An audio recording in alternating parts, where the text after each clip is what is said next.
Hoje é um dia muito especial, pois estaremos homenageando os nossos queridos pais.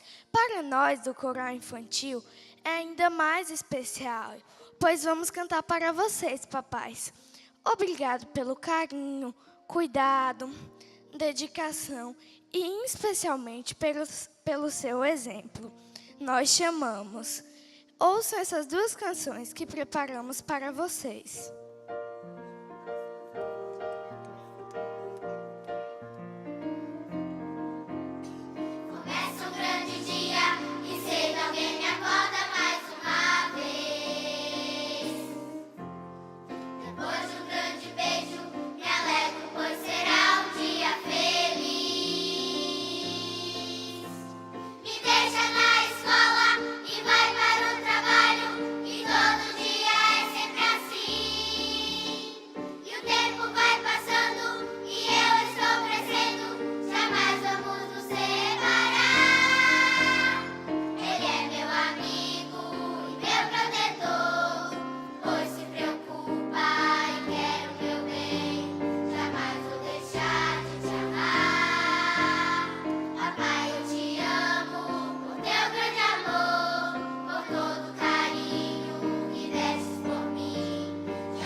Maravilhoso Deus,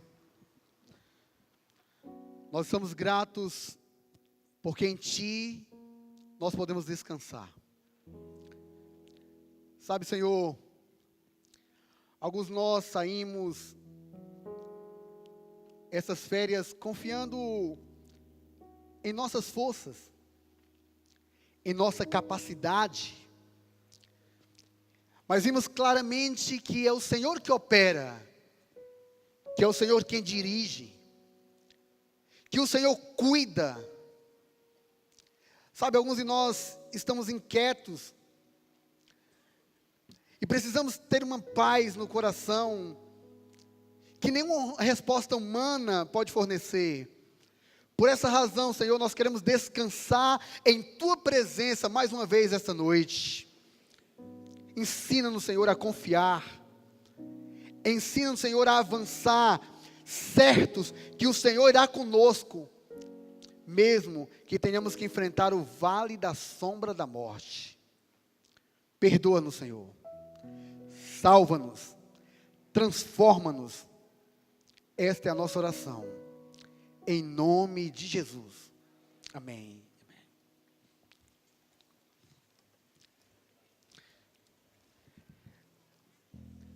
Aqueles que eu não tive a oportunidade de cumprimentar, uma boa noite. Feliz sábado.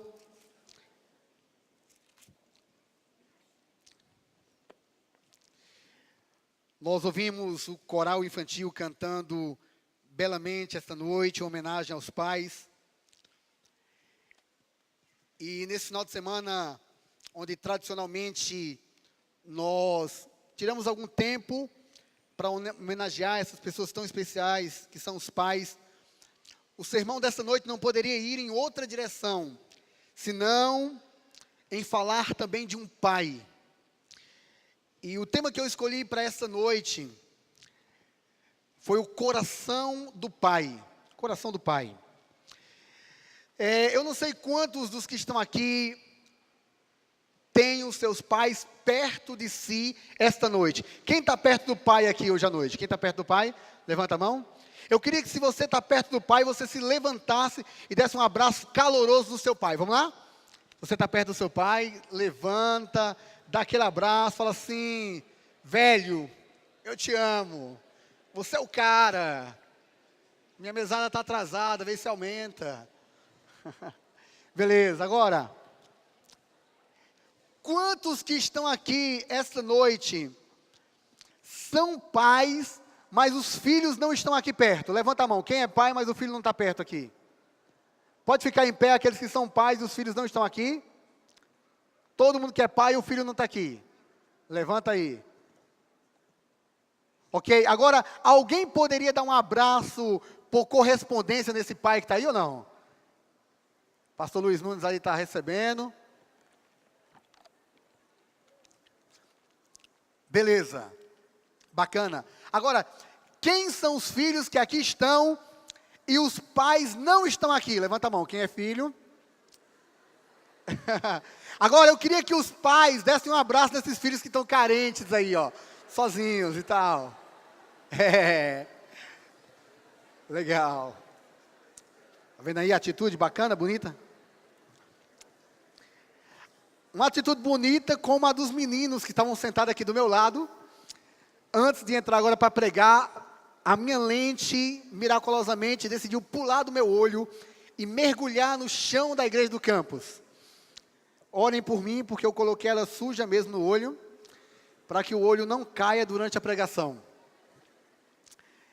Queridos, coração do pai. Coração do pai. Há muitas histórias bíblicas que impressionam o meu coração. Eu sou apaixonado pela Bíblia. Há um capítulo da Bíblia em especial que me atrai muito. Esse capítulo da Bíblia, se eu pudesse dar um título para ele, eu o chamaria de A Orquestra. A Orquestra de um Pai. Ou a Orquestra da Salvação. Eu até pedi para que os meus amigos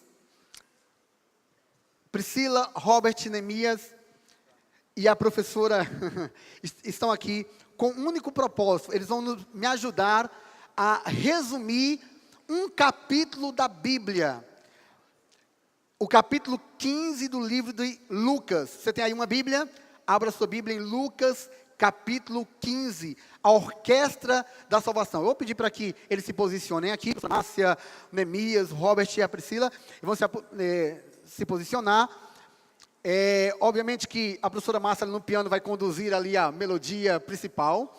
Mas deixa eu dizer por que eu trouxe uma orquestra para iniciar esta noite. Porque o capítulo 15 do livro de Lucas conta três parábolas. A primeira parábola é a parábola que nós encontramos aqui.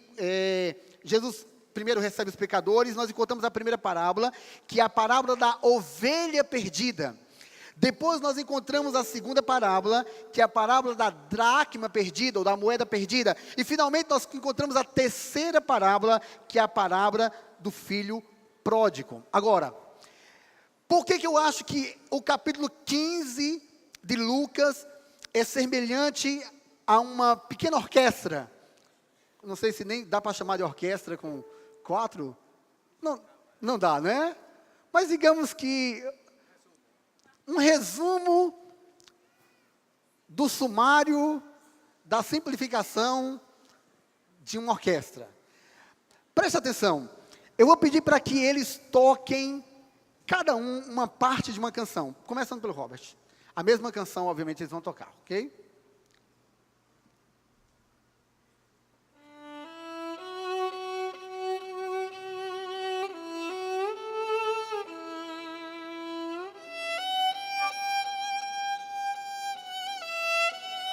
Agora a Priscila.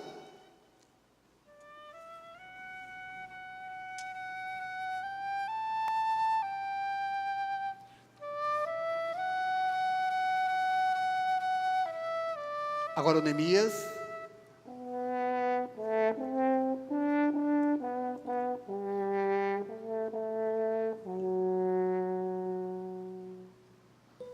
Agora eu quero ver eles juntos todos tocando.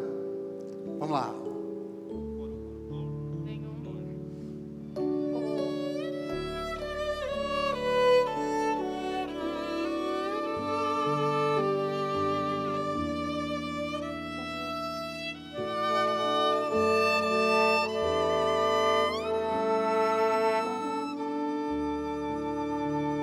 Muito obrigado. Você poderia dar uma salva de palmas para nossos músicos maravilhosos aqui da Igreja do Campus? Agora, eu quero então ilustrar e tentar explicar melhor por que eu chamo o capítulo 15 de Lucas de a orquestra da salvação. Por quê? Nós encontramos aqui três parábolas. A primeira parábola é a parábola da ovelha perdida, ok? A ovelha se perde e o pastor deixa 3 ovelhas, deixa 99 ovelhas no campo e vai em busca da ovelha que se perdeu. Há uma grande alegria quando ele encontra a ovelha perdida. Então, a ovelha estava perdida e ela foi então encontrada. Isso trouxe alegria ao coração do pastor. Aí nós temos nos versos seguintes, no verso 8 a 9, nós temos, a partir desses versos, uma nova parábola, a parábola da moeda perdida. Então, nós temos uma senhora em casa, cuidando dos seus afazeres, e ela perde uma moeda, e ela agora começa a buscar na casa toda a moeda, e finalmente a encontra, chama os amigos para comemorar. A moeda estava perdida e foi achada. E finalmente nós chegamos à última parábola do capítulo 15 de Lucas, quando nós encontramos um filho que está perdido e também é achado. Então, por que quando nós lemos as 3 parábolas separadamente, elas parecem ter um tom diferente. Elas parecem ter um significado. Mas quando nós juntamos as 3 parábolas, nós vamos então encontrar a harmonia principal. E percebemos que todos estão tocando a mesma música. As 3 parábolas falam sobre alguém que foi perdido, mas foi achado. E o fato de ter sido encontrado, depois de ter sido procurado, o fato de ter sido encontrado é a grande razão da parábola. Alguns ilustram essas 3 parábolas da seguinte maneira: a ovelha, ela sabia que estava perdida, sim ou não? Ela sabia que estava perdida. Alguns dizem assim: o fato de Jesus contar a parábola da ovelha é uma mensagem para aqueles que abandonaram a fé, sabem que estão perdidos, mas não conhecem o caminho de volta para casa. A parábola da moeda perdida, a moeda sabia que estava perdida? Não, obviamente que não.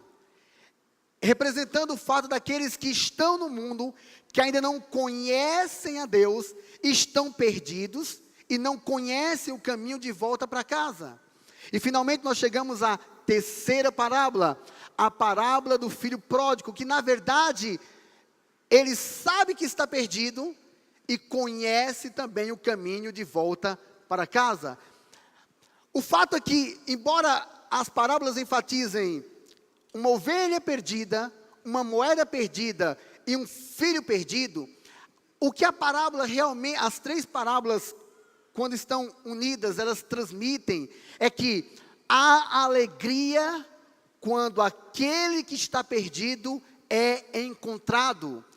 Há uma alegria no coração daquele que encontra o perdido. Não importa se o perdido sabia que estava perdido, se ele não sabia que estava perdido, se ele conhecia o caminho de volta para casa, ou se não conhecia. O fato é que aquele que encontra o perdido se alegra. Resumindo, Deus alegra-se quando encontra aquele que se perdeu. Esse Deus está de braços abertos, e esse Deus é um Deus apaixonado, que quando encontra aquele que está perdido, faz uma grande festa. Então todos aqueles que esta noite aqui estão, que foram encontrados por Deus, ganham de presente uma festa nas mansões celestiais. Quando alguém que está perdido é encontrado pelo Evangelho do Senhor Jesus Cristo, o coração de Deus se alegra. Eu pergunto para você esta noite: quantos dos que estão aqui querem alegrar o coração de Deus esta noite? Digam amém. Muito obrigado, orquestra. Mas há algo mais sobre essas parábolas que a gente precisa descobrir. Por essa razão eu quero convidá-lo a abrir a sua Bíblia. E especificamente nós iremos conversar sobre a parábola relatada, encontrada a partir do verso 11. Todos têm a Bíblia na mão? Quantos estão com a Bíblia na mão? Digam amém. Ok. Então vamos acompanhar a leitura da santa e poderosa palavra de Deus. E diz assim a Bíblia: continuou: certo homem tinha 2 filhos. O mais moço deles disse ao pai: pai, dar-me a parte dos meus bens que me cabe. E ele lhes repartiu os haveres. Passados não muitos dias, o filho mais moço, ajuntando tudo o que era seu, partiu para uma terra distante, e lá dissipou todos os seus bens, vivendo dissolutamente. Depois de ter consumido tudo, sobreveio àquele país uma grande fome, e ele começou a passar necessidade. Então ele foi e se agregou a um dos cidadãos daquela terra, e este o mandou para os seus campos a guardar porcos. Ali desejava ele fartar-se das alfarrobas que os porcos comiam, mas ninguém lhe dava nada. Então, caindo em si, disse: quantos trabalhadores de meu pai têm pão com fartura, e eu aqui morro de fome? Levantar-me-ei, irei ter com meu pai, e lhe direi: pai, pequei contra o céu e diante de ti, já não sou digno de ser chamado teu filho, trata-me como um dos teus trabalhadores. E levantando-se foi para seu pai. Vinha ele ainda longe, quando seu pai o avistou, e compadecido dele, correndo, o abraçou e beijou. E o filho lhe disse: pequei contra o céu e diante de ti, já não sou digno de ser chamado teu filho. O pai, porém, disse aos seus servos: trazei depressa a melhor roupa, vestiu, pondo-lhe um anel no dedo e sandália nos pés. Trazei também e matai o novilho cevado, comamos e regozijemo-nos, porque este meu filho estava morto e reviveu, estava perdido e foi achado. E começaram a regozijar-se. Ora, o filho mais velho estivera no campo, e quando voltava, ao aproximar-se da casa, ouviu a música e as danças. Chamou um dos seus criados e perguntou-lhe: que era aquilo? E ele informou: veio teu irmão, e teu pai mandou matar o novilho cevado, porque o recuperou com saúde. Ele se indignou e não queria entrar. Saindo, porém, o pai procurava conciliá-lo. Mas ele respondeu ao seu pai: há tantos anos que te sirvo, sem jamais transgredir uma ordem tua, e nunca me destes um cabrito sequer para alegrar-me com os meus amigos. Vindo, porém, esse teu filho, que desperdiçou os teus bens com meretrizes, tu mandastes matar para ele o novilho cevado? Então lhe respondeu o pai: meu filho, tu sempre estás comigo, tudo que é meu é teu. Entretanto, era preciso que nos regozijássemos e nos alegrássemos, porque esse teu irmão estava morto e reviveu, estava perdido e foi achado. Queridos,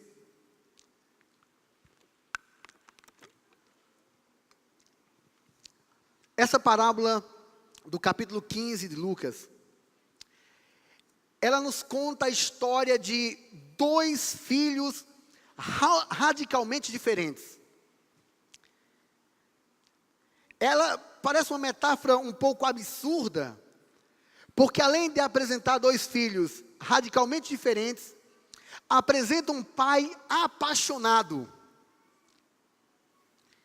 E o final da parábola é ainda mais encantadora, porque ela termina com uma festa.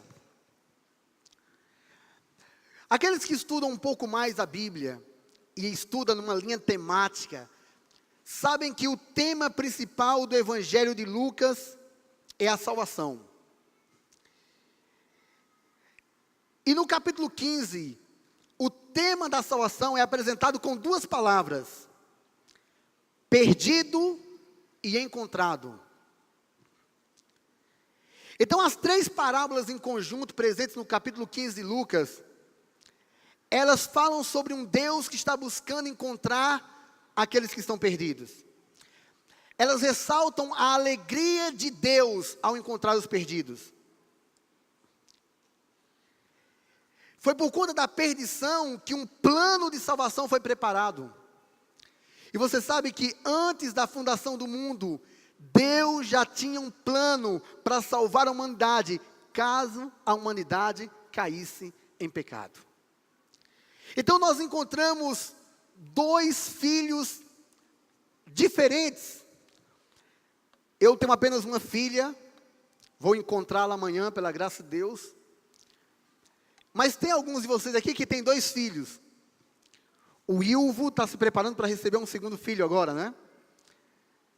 Pastor Orlando tem 3.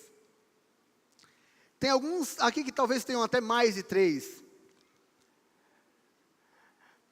Filho do mesmo pai e da mesma mãe, mas radicalmente diferentes. Acontece nas famílias comuns ou era só na casa do pai da parábola? Quem tem aqui mais de um filho e que esses filhos são muito diferentes uns dos outros? Levanta a mão aí, quem tem? Alguns aqui. Completamente diferentes. Tem alguns lares onde um é muito animado, entusiasmado, e o outro já é mais quieto, tranquilo. Tem alguns lares que um nasce de uma cor e o outro nasce de outra. Um nasce com o cabelo de um jeito, o outro nasce com o cabelo de outro jeito. Um nasce com um temperamento, outro com outro. São as diferenças. E aqui nós encontramos uma parábola onde dois filhos radicalmente diferentes têm um pai apaixonado. Um pai apaixonado. Agora, é interessante que quando nós estudamos a parábola, nós não encontramos o final que nós gostaríamos que ela tivesse. Eu não sei se você percebe, mas embora o pai tenha recebido o filho pródigo com amor, aquele filho que estava perdido, a parábola não diz se o irmão mais velho aceitou a decisão do pai, ou se ele rejeitou a decisão do pai. Ele não entra para a festa. O pai sai para tentar conciliá-lo, mas ele não entra para a festa. Alguns estudos sobre o Oriente Próximo diz que o irmão mais velho, em caso de conflito entre o pai e um dos seus filhos, o irmão mais velho deveria ser o mediador. A parábola não diz se o irmão mais velho, quando o irmão mais moço tomou a decisão de ir embora, de pedir herança, se ele de alguma maneira tentou conciliar, mediar a situação entre o pai e o irmão mais novo. Mas tampouco Lucas queria destacar a figura do irmão mais velho, e talvez seja por essa razão que não há uma resposta do irmão mais velho à atitude de amor do pai, relatada no capítulo 15 do livro de Lucas. Agora, algumas verdades preciosas. Uma delas que não é o filho que volta, mas o pai que busca reconciliação. O pai todos os dias, no final da tarde, aguardava no portão o retorno do filho. Ele estava ansioso. Deus é quem procura o pecador. E de alguma maneira, o filho mais velho aparece meio que como um vilão da história. Tradicionalmente, essa parábola é chamada de parábola do filho pródigo. O que significa pródigo? A palavra pródigo tem alguns significados. Dentro do contexto da parábola, aquele que dissipa seus bens, aquele que gasta mais do que o necessário, o esbanjador. Mas a palavra pródigo, ou o adjetivo pródigo, também significa aquele que é generoso em dar, o que é liberal. É aquele que faz caridade sem fazer alarde. Então, geralmente nós enxergamos a palavra pródigo como sendo negativa, no sentido de esbanjar, mas ela pode também significar aquele que é extravagante, é liberal em doar, em fazer algo de bom pelo próximo. Sendo assim, eu gosto da ideia que Timothy Keller dá à parábola do filho pródigo, quando ele diz que essa parábola não deveria ser chamada de a parábola do filho pródigo, mas a parábola do Deus pródigo. Por que um Deus pródigo? Um Deus amoroso, um Deus extravagante, um Deus que esbanjou amor, um pai que esbanjou amor, um pai que foi além das expectativas, um pai que foi além do comum, um pai que não se limitou a seguir os costumes e as leis do seu tempo, mas um pai que extravasou o amor, abundou em amor, esbanjou o amor em relação aos seus filhos. E essa graça abundante de Deus, esbanjadora, extravagante de Deus, é a nossa única esperança. O que diz a palavra de Deus? Onde abundou o pecado, superabundou o que, irmãos? A graça. Você já imaginou se Deus seguisse a nossa lógica? Para um pouquinho para pensar. Se Deus seguisse a nossa lógica, nós todos estaríamos perdidos. Mas Deus não segue a nossa lógica. Deus esbanja graça, Ele extravasa graça. Por essa razão, eu acho que nós deveríamos fazer um ajuste a essa parábola. Se você puder na sua Bíblia, ao lado do título, parábola do filho pródigo, colocar uma barrazinha e colocar assim, parábola do pai extravagante, ou do pai amoroso, daria uma dimensão ainda mais próxima do sentido original na sua Bíblia. Mas o fato de nós estarmos tão familiarizados com esse título do filho pródigo, nos impede de nós olharmos com mais clareza para a intenção de Lucas a escrever a palavra. A parábola não está focando somente no filho que se desviou. Agora, a verdade é que nós focamos mais no filho que se desviou, porque ele parece conosco. Há muito de nós no filho pródigo, e há muito do filho pródigo em nós. E talvez seja por essa razão que nós nos identifiquemos tanto com o filho pródigo na parábola. Agora, durante a parábola, há um gesto que parece passar despercebido, mas ele é importante para a gente compreender melhor o texto bíblico. É nós analisarmos o contexto social da época em que Jesus apresentou a parábola. Naqueles dias, a questão da herança, ela era tratada com muita seriedade. Você encontra durante toda a história de Israel as orientações claras sobre como deveriam ser divididas as posses na morte do pai ou do proprietário dos bens.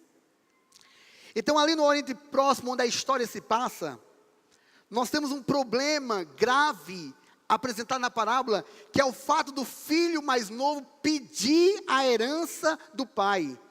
Pedir a herança era o mesmo que desejar a morte do patriarca.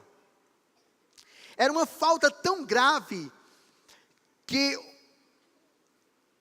era passível de apedrejamento. Um filho que se levantava e pedia a herança de maneira antecipada poderia ser apedrejado. Havia alguns pecados que eram punidos com apedrejamento, entre eles o adultério. E você lembra bem que quando Maria Madalena foi pega em adultério, tentaram apedrejá-la. Veja a gravidade que era antecipar um pedido de herança. Então nós encontramos aqui o filho mais novo cometendo um fato grave, um crime grave, ao desejar a morte do seu pai. Então, na parábola, nós encontramos dois filhos que estão vivendo como se o pai estivesse morto. Isso fica claro pelo teor do pedido do filho mais novo, mas também pela atitude de desrespeito do filho mais velho com o pai. Então, em outras palavras, o filho mais velho, mais novo, disse assim: pai, para mim o Senhor está morto. Para mim o Senhor já morreu. Me dê logo a herança. Então, o pedido de herança era um desejo do coração de que o pai estivesse morto. Pela ideia da parábola, a gente entende que esse pai era um homem muito rico. Agora, é verdade que nós encontramos uma batalha de comparação aqui, no capítulo 15 de Lucas. Primeiramente porque nós começamos a conectar os personagens com gente que a gente conhece. Por exemplo, quando você começa a ler o capítulo 15 de Lucas, você diz assim: está vendo? Esse filho mais moço parece com tal irmão da igreja, ou com tal jovem da igreja, que abandonou a igreja e foi curtir a vida.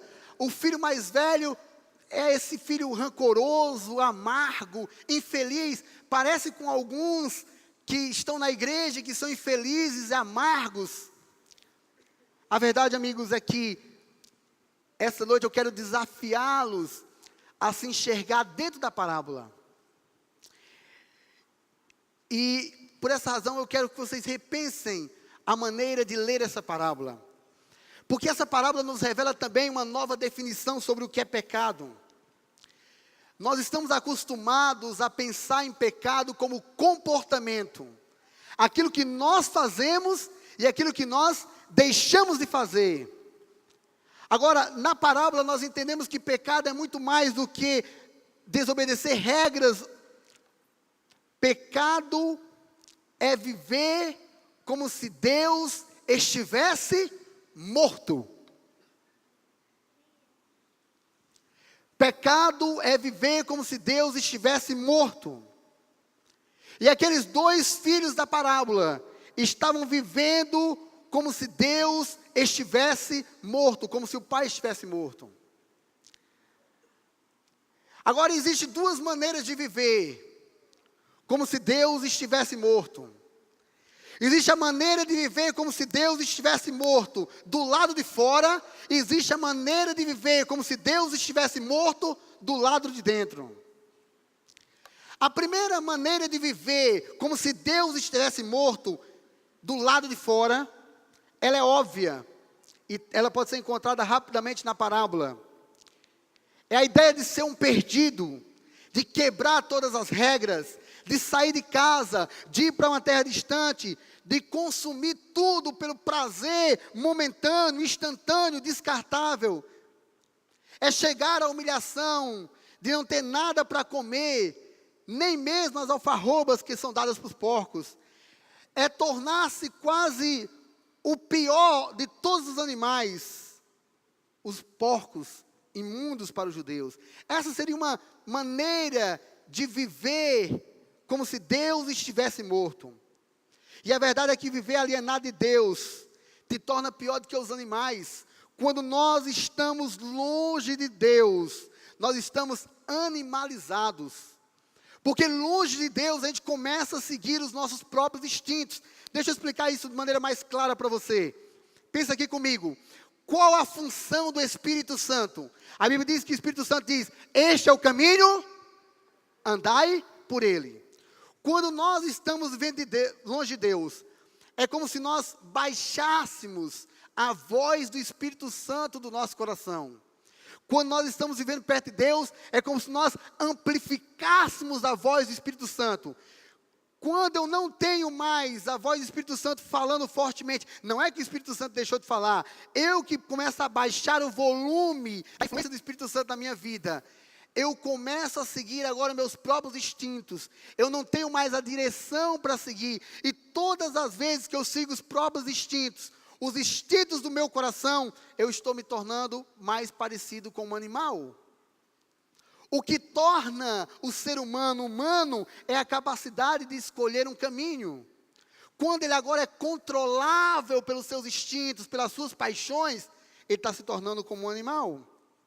Então, a primeira maneira de viver como se Deus estivesse morto, do lado de fora, é gastar a vida de maneira irresponsável. Então eu falo para você que talvez está gastando a tua vida com prostituição, com pornografia, que está gastando a tua vida com a mentira, com a idolatria, que está gastando a tua vida com a arrogância, que está gastando a tua vida com a luxúria. Você está vivendo como se Deus estivesse morto, mas do lado de fora. Agora, há também a segunda forma de ser um pródigo ou um perdido, sendo um filho obediente. Talvez você olhe para mim e fale assim: pastor, que loucura é essa? Sim, nós podemos viver como se Deus estivesse morto, mesmo trabalhando na casa do Pai. Você pode viver na casa do Pai, trabalhar na casa do Pai, desfrutar da riqueza do Pai, mas não amar o Pai. Amigos, existe uma diferença entre amar e ser admirado. Tem gente que a gente admira, mas não ama.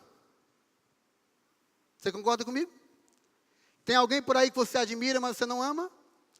Você admira, mas não ama. O que é melhor, ser admirado ou ser amado? Você prefere ser admirado ou ser amado? Pastor, se der para ser os dois, melhor ainda. Mas é melhor ser amado, você concorda comigo? Porque a admiração somente, ela pode causar muita dor. Deixa eu tentar explicar isso aqui para você em outras palavras. Imagine você é um bom pintor. Você faz quadros maravilhosos. E você é admirado por muitas pessoas, porque você faz quadros maravilhosos. Mas o fato de você ser admirado não traz a verdadeira felicidade. De vez em quando nós ouvimos de homens e mulheres famosos, com muita grana, que se suicidam. Por quê? Porque todos nós temos a necessidade de sermos amados e não somente de sermos admirados. Você pode ter milhões de fãs, mas não ter ninguém que realmente te ama. Porque o amor, ele existe mesmo quando você não tem valor algum. O amor não é porque você tem valor, é apesar dos seus defeitos. Por essa razão, todos nós precisamos de 2 ou 3 pessoas que nos amem verdadeiramente, assim como nós somos. Então, ser admirado não basta. E eu imagino que aquele filho mais velho, ele admirava o pai. Talvez a liderança do pai, a administração do pai. Mas quando nós lemos a parábola, a gente entende que não havia um amor verdadeiro pelo pai, porque houve um desrespeito à atitude do pai em relação ao irmão mais novo. Ele pareceu não concordar, e esse está o problema da admiração, porque quando nós não concordamos com a pessoa a quem nós admiramos, nós nos machucamos, ou nós deixamos de admirar, ou nós nos tornamos indiferentes a ela. A admiração não é tudo. Então é possível trabalhar na casa do Pai, ser um líder da igreja, ser um pastor da igreja, ser um professor, ser um líder espiritual de uma classe e não amar o Pai. A vida espiritual dessas pessoas, ela é robótica, teatralizada. Então, essas pessoas, como o filho mais velho, vivem uma experiência espiritual puramente formal. Elas não têm alegria, e o fato de não ter alegria na vida espiritual é uma forma de matar a Deus. E consequentemente de se matar também. Morrer antes mesmo da própria morte. Então nós temos 2 formas de viver como se Deus estivesse morto. Desperdiçando tudo, vivendo uma vida longe dele, dos valores espirituais. Ou mesmo vivendo na igreja, mas vivendo infeliz, triste, como se estivesse carregando um fardo. Você pode quebrar tudo e vai se dar mal, ou pode obedecer tudo e ser muito bom, mas está perdido diante de Deus. Então, irmãos, muitos de nós estamos vivendo como se Deus estivesse morto. E eu pergunto para você essa noite, com qual dos 2 personagens você mais se identifica? Você se encaixa mais com o filho mais moço, que está vivendo uma vida descontrolada, ou com o filho mais velho, que está vivendo uma vida atrás da moral, dos bons costumes, mas não tem alegria na salvação? Você pode controlar a sua própria vida, ditar as regras, beber, farrar, sair para viver as paixões desse mundo, se destruir, ou pode viver dentro da igreja como se fosse um fardo, triste, sem ter alegria. Os 2 estão vivendo como se Deus estivesse morto. O que nós estamos fazendo da nossa vida? O que é que você está fazendo da tua vida? Você está jogando a tua vida na lata de lixo dos prazeres deste mundo? Ou servindo, sem ter verdadeira alegria, sem ter verdadeira paixão no coração pelas coisas espirituais? Agora é interessante que, embora o texto bíblico fale sobre estes 2 jovens, que estão vivendo como se Deus estivesse morto, Lucas, ele prefere falar de um pai apaixonado. Lucas fala de um pai apaixonado, de um pai amoroso. Fala de um pai que vai em busca dos seus filhos. Os 2 viviam como se Deus estivesse morto, mas para o pai, os 2 continuavam vivos. E o verso 20 dramatiza a cena mais improvável para aquela época. E levantando-se foi para com seu pai. Vinha ele ainda longe, quando seu pai o avistou, e compadecido dele, correndo, o abraçou e o beijou. Por que eu digo que essa era uma cena improvável para aquele tempo? Porque um homem rico não fazia nada, os seus servos faziam tudo por ele. Um homem nobre não corria, homens nobres não correm. Homens nobres mantêm a postura, o padrão. Mas aqui na parábola do filho pródigo, o pai abre mão de toda a sua nobreza, de toda a pompa, de todo o status social, e corre em busca do seu filho. Filho esse que desejou a sua própria morte. Eles não levantavam para nada naquele tempo, mas o texto bíblico diz que ele se levantou, ele fez o trabalho que era de um escravo. Era humilhante para um homem rico e velho correr. Mas o pai da parábola é um pai apaixonado, que se humilha e corre em busca do filho perdido. O filho não faz nada. O pai toma toda a iniciativa. Essa é a graça. Então eu poderia traduzir a graça demonstrada na vida do filho, do pai amoroso, com a seguinte frase: graça é um Deus que corre atrás de um miserável. Graça é um Deus que corre atrás do idiota. Graça é um Deus que corre atrás de um rebelde. Isso é graça. Graça. Sabe, amigos, não há outra palavra para definir graça. Ela é imerecida para quem recebe. Mas é um amor incontido no coração de Deus. Um amor apaixonado, que corre em busca do rebelde. A Bíblia diz que Deus teve compaixão. Em outro momento, eu já falei sobre esse tema aqui. A palavra original utilizada para compaixão mexeu as entranhas. É um sentimento que toca lá no íntimo. E a Bíblia diz que o pai da parábola teve compaixão. Ele se levantou e ele foi até o filho perdido. Ele o abraça, ele o beija.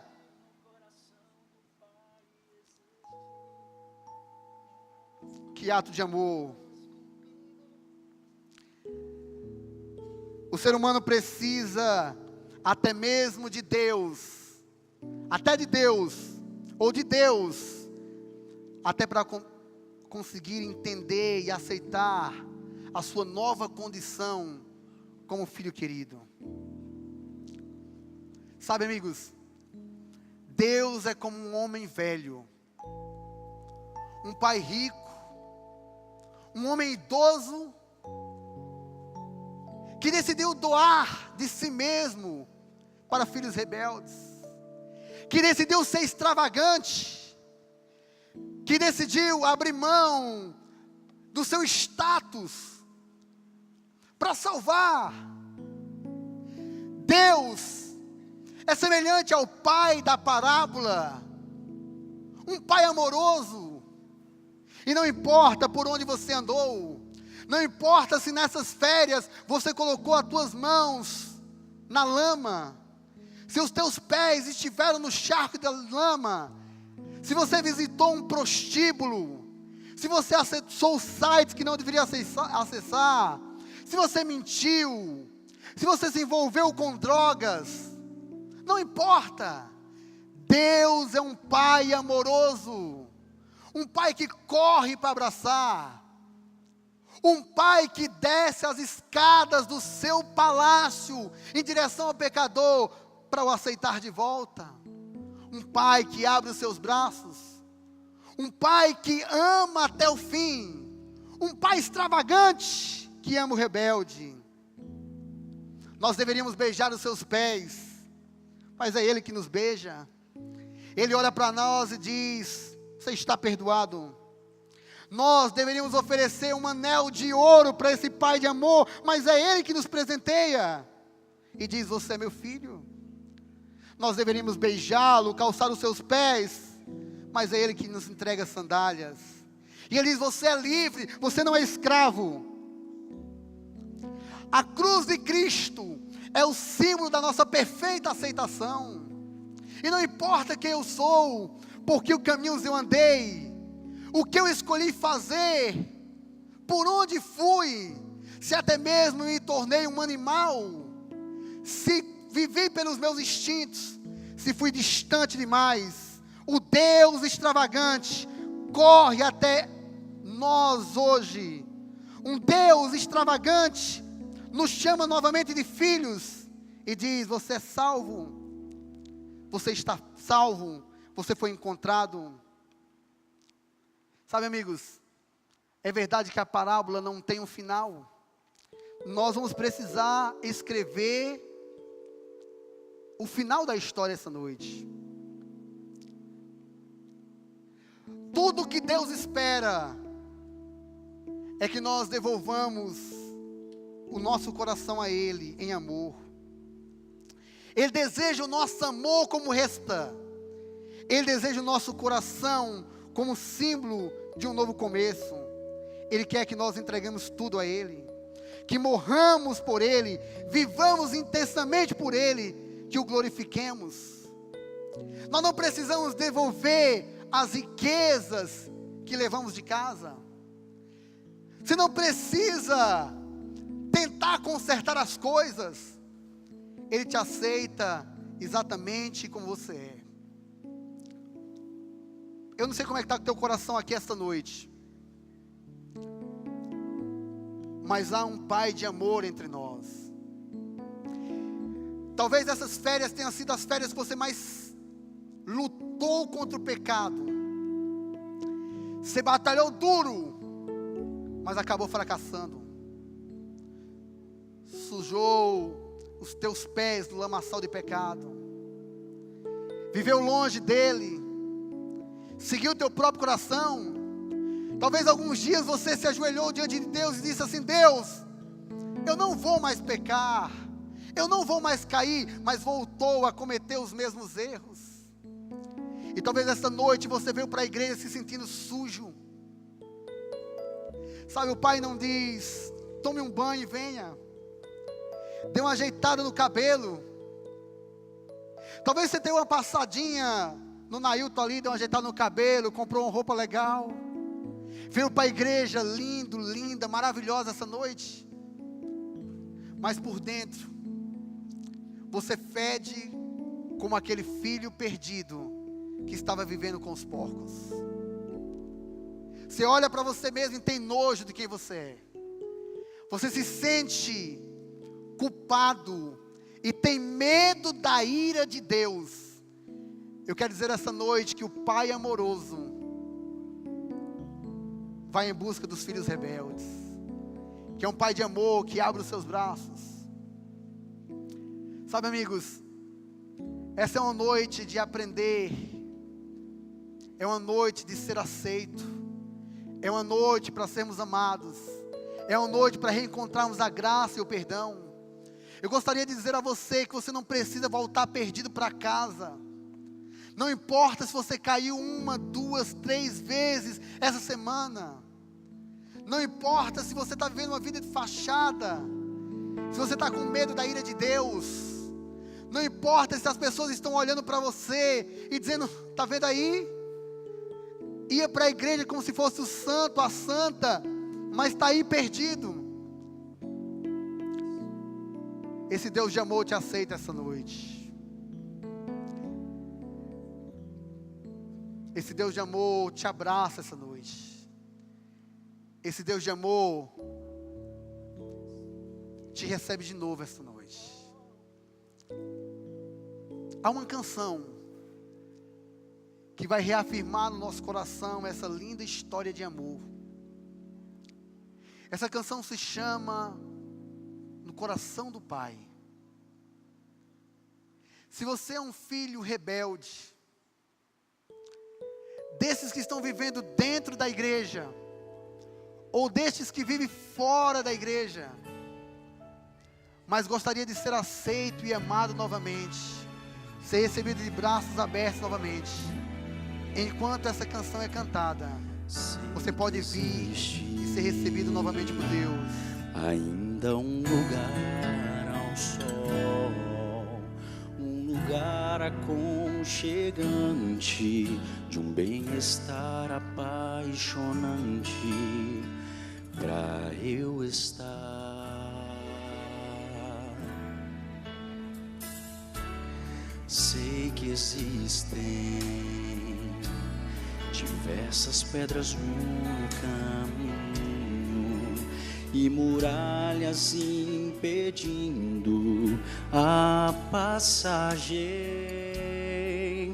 para que eu possa lá chegar e consiga te encontrar no mais perfeito e salutar lugar. No coração do Pai há tanto espaço e cabe tanta gente em seu abraço. Não poderia haver lugar melhor para se estar. O coração do Pai é um abrigo, escudo protetor contra o perigo, e nele cabe até aquele que o rejeitou. No coração do Pai existe meu nome escrito, esculpido. O coração do Pai aquece quem não achou calor na vida. O Pai está de braços abertos nessa noite. Se você é um desses filhos rebeldes, que está vivendo como se Deus estivesse morto, dentro ou fora da igreja, eu gostaria que você se levantasse de onde você está e fosse novamente recebido pelo Pai esta noite, com um abraço. O pastor Orlando simboliza esse Pai de amor esta noite. Você pode vir e ser abraçado por Deus. Você pode vir para os braços de Jesus esta noite mais uma vez. Esconderijo, aonde em crise me dirijo, pra sós ficar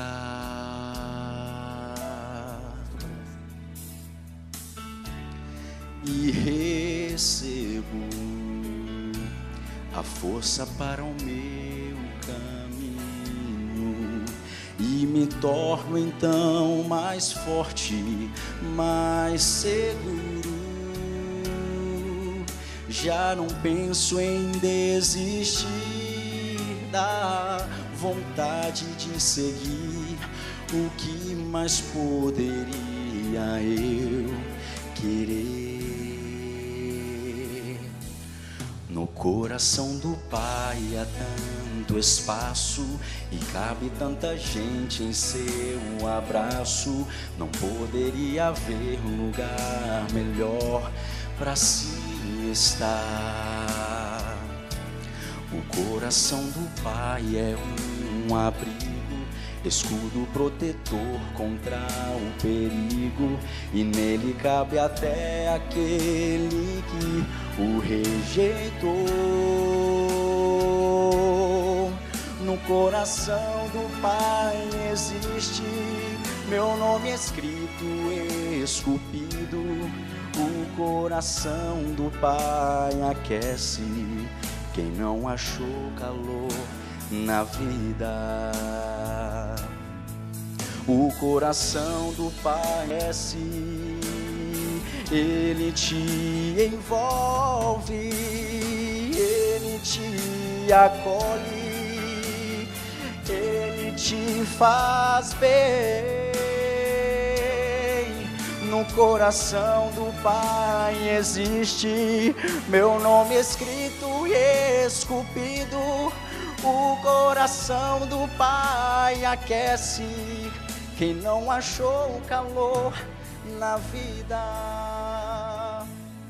O coração do Pai aquece quem não achou calor na vida.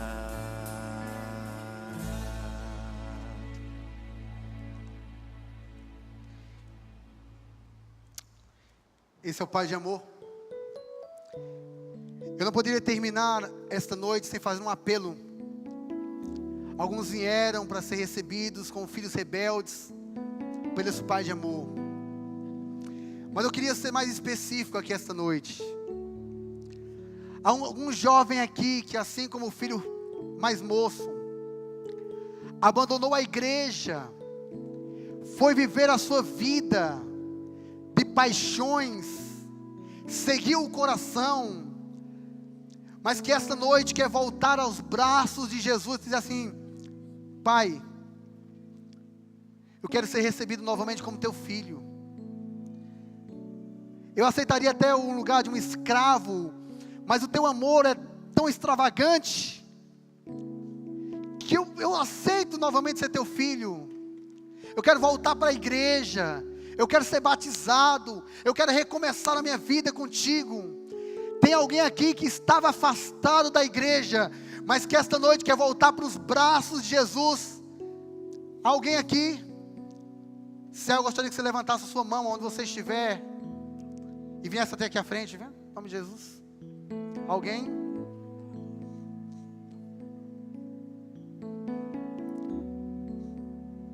Você pode bater palmas, louvar o nome do Senhor por essa decisão essa noite.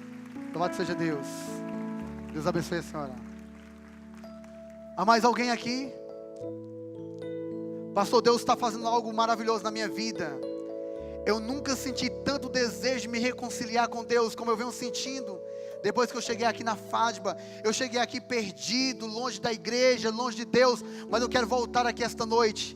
Tem alguém aqui esta noite que quer dizer isso para Deus? Mais alguém?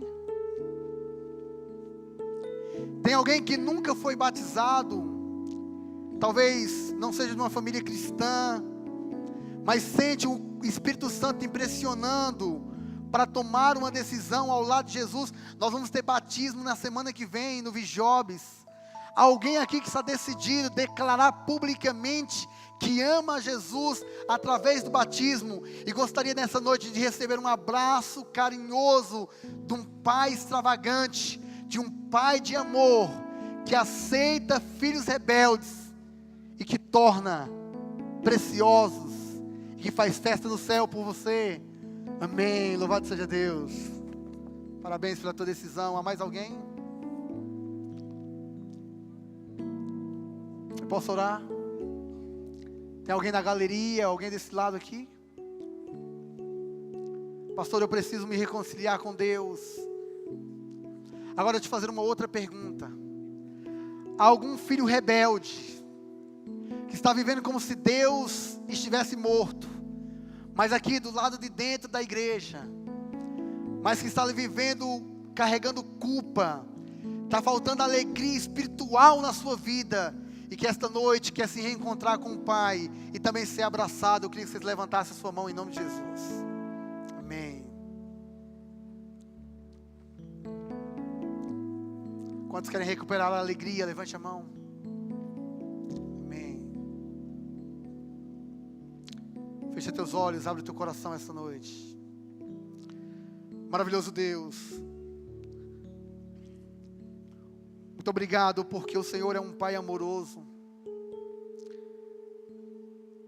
Pais e filhos essa noite podem olhar para Ti e enxergar um Pai que vai além do comum, um Deus que é extravagante, que esbanja amor. Muito obrigado por quem Tu és, Senhor. O Senhor sabe quem nós somos. O Senhor conhece todas as nossas lutas espirituais. O Senhor conhece cada uma das nossas batalhas, dos nossos medos, dos nossos fracassos. E esta noite, Senhor, nós queremos entregar tudo que nós somos a Ti. Nós queremos ser recebidos como filhos amados Teus. Nós queremos novamente Te abraçar e sentir esse calor de um Pai amoroso, de um Pai de amor. Alguns de nós que aqui estamos, nunca tivemos um referencial de Pai amoroso na vida, mas a gente consegue enxergar em Ti, conseguimos receber de Ti este amor, esse calor, de um Pai apaixonado, que abre mão de tudo para salvar. Muito obrigado por quem Tu és. Obrigado por Teu perdão esta noite. Obrigado porque o Senhor nos dá a chance de recomeçarmos. Obrigado por quem Tu és e por Teu amor. Em nome de Jesus. Amém e amém.